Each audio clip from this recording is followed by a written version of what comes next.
Interesting concerts. We started in Russia, and then traveling through China a little, and now we played 2 concerts in Mexico City.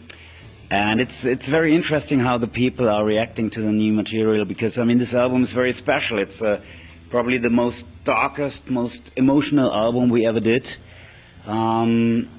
It's an outstanding album in the history of Lacrimosa, and we play some songs on this tour that we never play ever again. So like tonight, for example, there will be some songs that we perform, and as long as Lacrimosa exists, they will never be played again.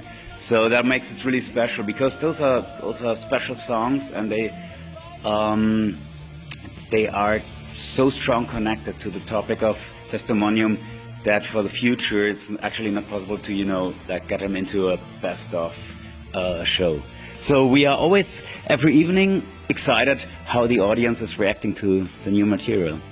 I remember, I have great remembrance, because we always had great times here. We met so many interesting people, and you know, Puebla was one of the first cities we visited besides Mexico City, and we realized how relaxed the people are here.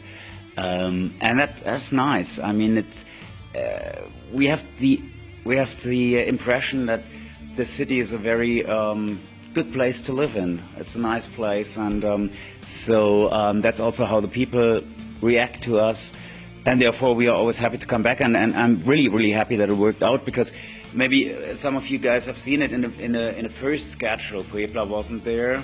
It was like actually tonight would have been no concert.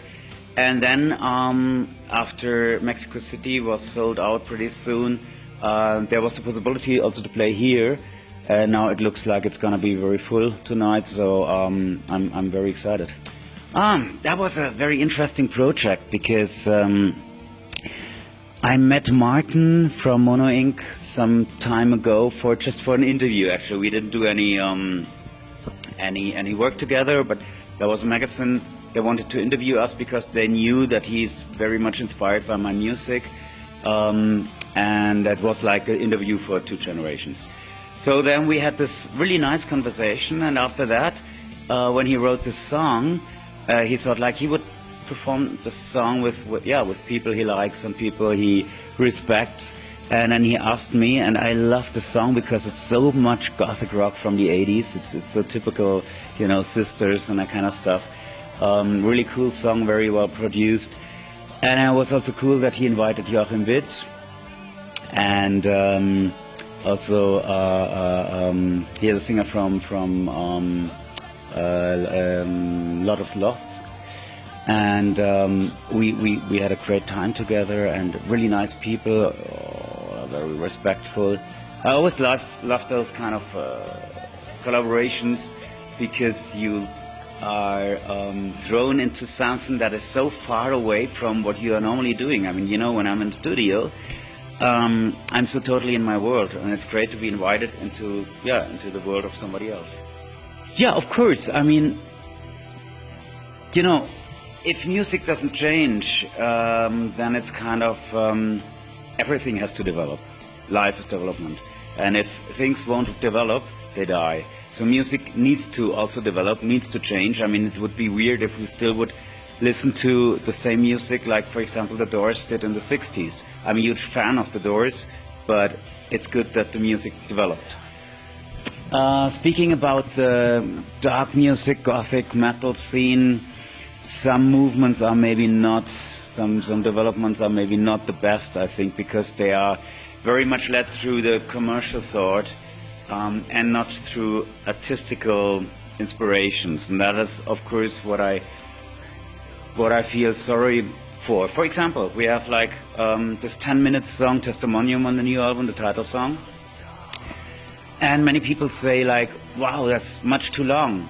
Well, I mean, that's because the people nowadays, they don't find the time anymore to sit down there and listen to something. They need like 2 minutes, you know, like watching a YouTube video, and then after 1 minute, if it's not interesting, they skip and go to the next YouTube video.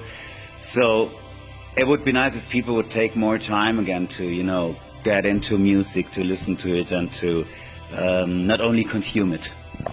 Well, you know, this album is it's inspired actually by, I didn't plan this album. It was like when I heard on 16th of January 2016 that David Bowie died, I was so in shock, so I wrote this song actually, Wenn unsere Helden sterben.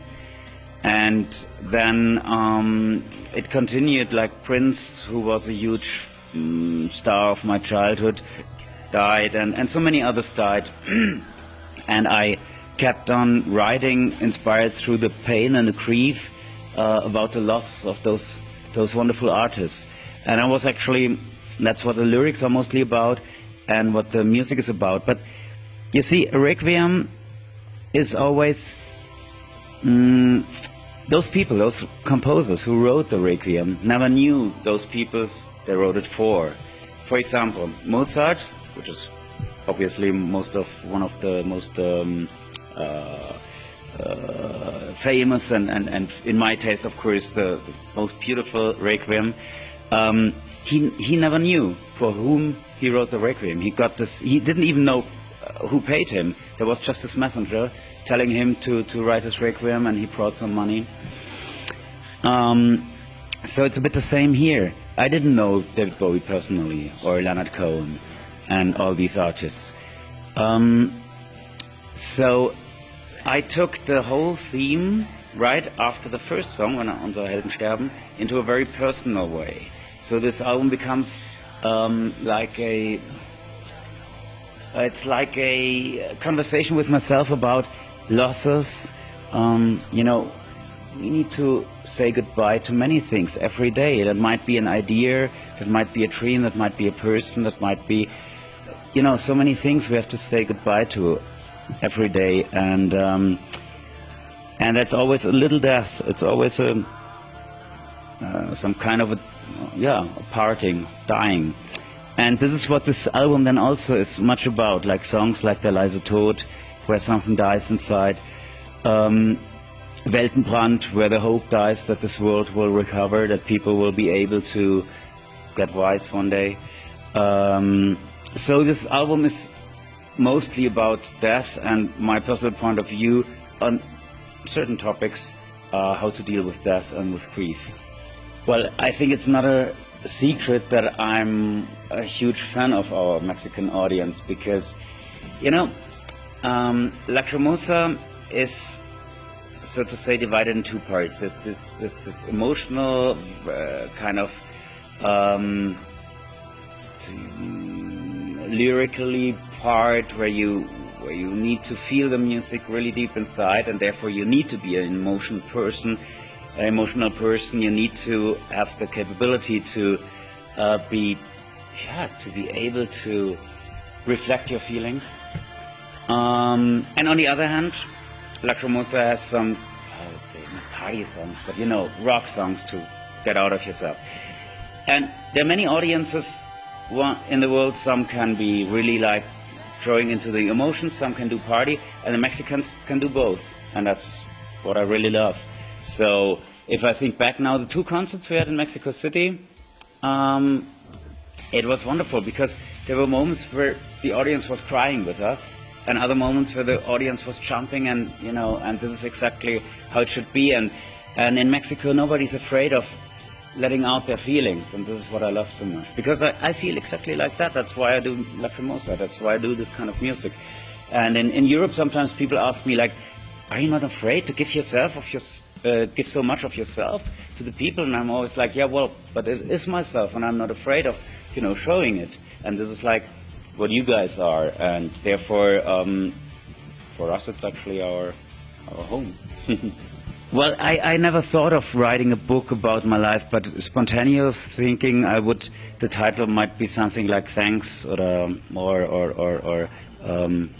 like I'm blessed, or something like that, because I feel so blessed, I feel so thankful that I can reach so many people with our music. I mean, this morning I was sitting in a restaurant having breakfast, watching Above the City, and saw all the people going to work, and I thought this is so amazing to be here just because of the music. I mean, I'm invited here, and people are nice and yeah, nice to us, because of the music we do, and we can be, for 1 or 2 days, we can be a part of the city, of the life of the city, and this makes me so thankful. Therefore, if I would write some kind of autobiography, it would be something like, yeah, thank you.